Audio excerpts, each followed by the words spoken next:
Listen, I know I've been gone forever and a day.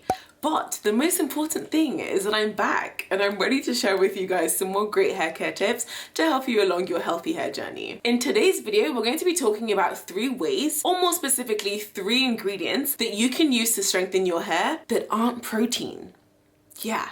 So whether you have protein sensitive hair or you're just looking for an alternative to strengthen your hair in addition to protein, then this video is for you. In this video, I've also included some product recommendations that you can use within these different ingredient categories, so make sure you stick around so that you don't miss any of that. Alright guys, let's get into this video. So by now, we already know that hair is made up of a lot of protein, more specifically human hair keratin. Now in conjunction with these proteins, the bonds between these proteins are equally as responsible for your hair's strength, your hair's elasticity, as well as your hair's curl pattern. Generally speaking, there are 3 main types of bonds that can typically be found in the hair. And in order of strength from weakest to strongest, these bonds are hydrogen bonds, electrostatic bonds, as well as disulfide bonds. Now, whilst hydrogen bonds are primarily responsible for quite a bit of your hair's elasticity, electrostatic bonds contribute to both your hair's strength and elasticity, whilst disulfide bonds can account for up to 90% of your hair's strength and toughness, also contributing a lot to the hair's ability to hold its natural shape and pattern. So just from this information, we know that strengthening hair is not just about using protein in your hair, but is equally about using ingredients that will strengthen these bonds between the proteins in your hair too. So let's talk about alternative ingredient number 1, and that is creatine.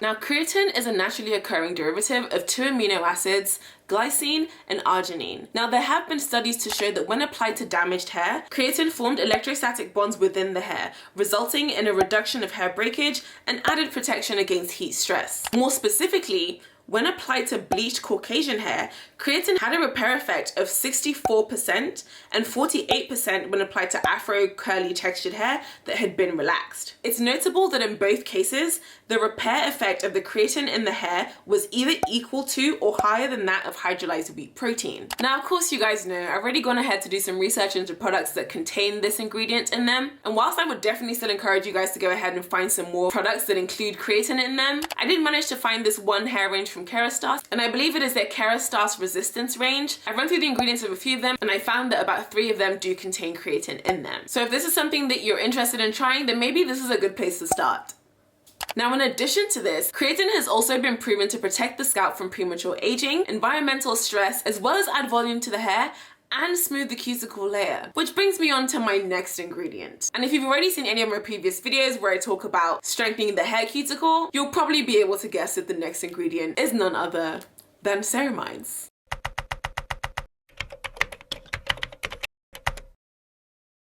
Now, you'll probably remember from some of my other videos that ceramides are a glue-like oil that are found within the cuticle layer that, when present in healthy amounts, do help the cuticles to stay together as well as lay flat against the hair fibers. Now, being the outermost protective layer of the hair, it only makes sense that the state of the cuticle will inevitably determine the general integrity of the hair as a whole. So that includes the hair's strength, elasticity, smoothness, moisture retention, shine, porosity, resistance to breakage. Need I say more?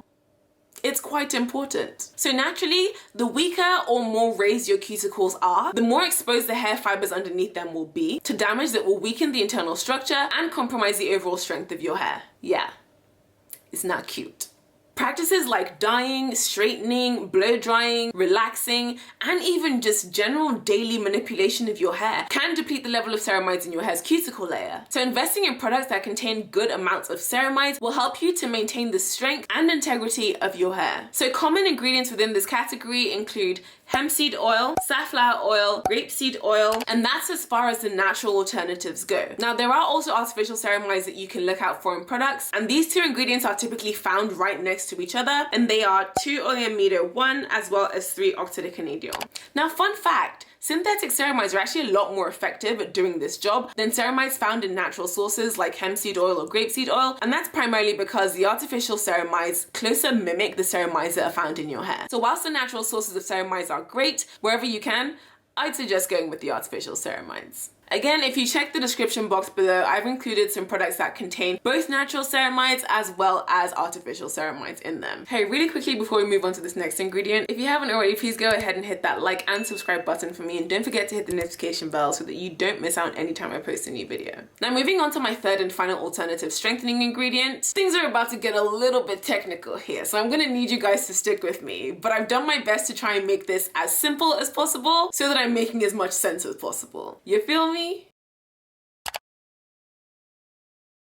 Okay, so remember those keratin proteins that we were talking about that hair is made of? Well, those human hair keratins themselves are made up of an amino acid called cysteine. The reason why this particular amino acid cysteine is extremely important to the hair is because it contains sulfur atoms. And when the sulfur atom from one protein links up with the sulfur atom from another protein, this results in a 2-sulfur bond, or as it's more commonly known, a disulfide bond. Now you also remember from the chart at the beginning of this video that of the 3 types of bonds that can naturally be found in hair, the disulfide bond is by far the strongest and most important bond when it comes to maintaining the strength of the hair. Not to mention your hair's ability to hold its natural shape and curl pattern. Now when the hair has been exposed to things like chemical treatments, heat use, or UV rays, these bonds are broken and lead to weakened, damaged hair. And to save the day, in comes our third strengthening ingredient, Immunopropyldiglycol, demyliate. And what it does is it forms bonds with the sulfur atoms from the proteins, making a new artificial disulfide link between the 2 sulfurs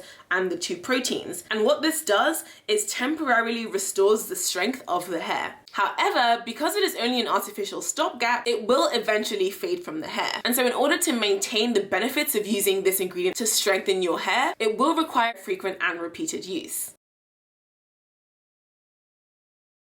Now I know I took a lot of creative license in that graphic, but I hope you guys get my gist. The best part about this ingredient is that because your hair is constantly accumulating damage from the environment, it makes it very hard, if not near impossible, to overload on this ingredient. In fact, this ingredient will only be as effective as the damage in your hair is extensive, only filling in the gaps when needed, as opposed to piling up on itself like many protein treatments will. Now, when it comes to products that include this ingredient, many of you will already be familiar with the product that touts this ingredient as its secret to success, and it is none other than the Olaplex brand. Now this ingredient can be found in most of the products in its line. However, a few of these products are for professional use only, but they do have some take-home products that you can use, the most potent of which is the No. 3 Hair Perfector. And more than anything else, I would highly recommend that you use this if you are currently or have in the past chemically treated your hair, or if you are somebody that uses heat regularly. Because this ingredient artificially repairs disulfide bonds, it's no wonder that a lot of people have tried and successfully used this ingredient to help them move closer towards their natural curl pattern after it has been stretched out as a result of heat damage. So if you've been looking for things to try and regain your natural curl pattern, then I would definitely recommend that you try this, because really you have nothing to lose. However, because general wear and tear can also deplete your disulfide bonds, I would say that this is a good option to use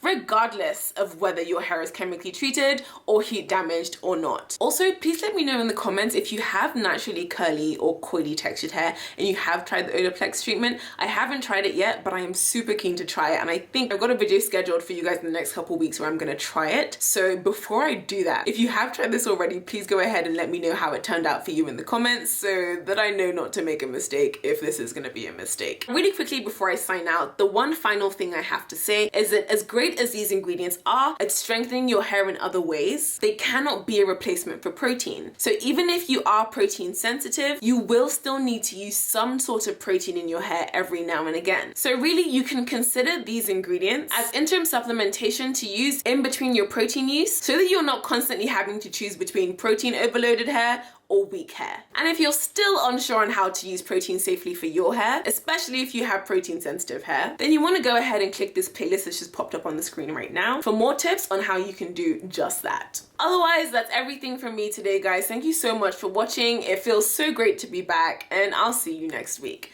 Bye. Mwah.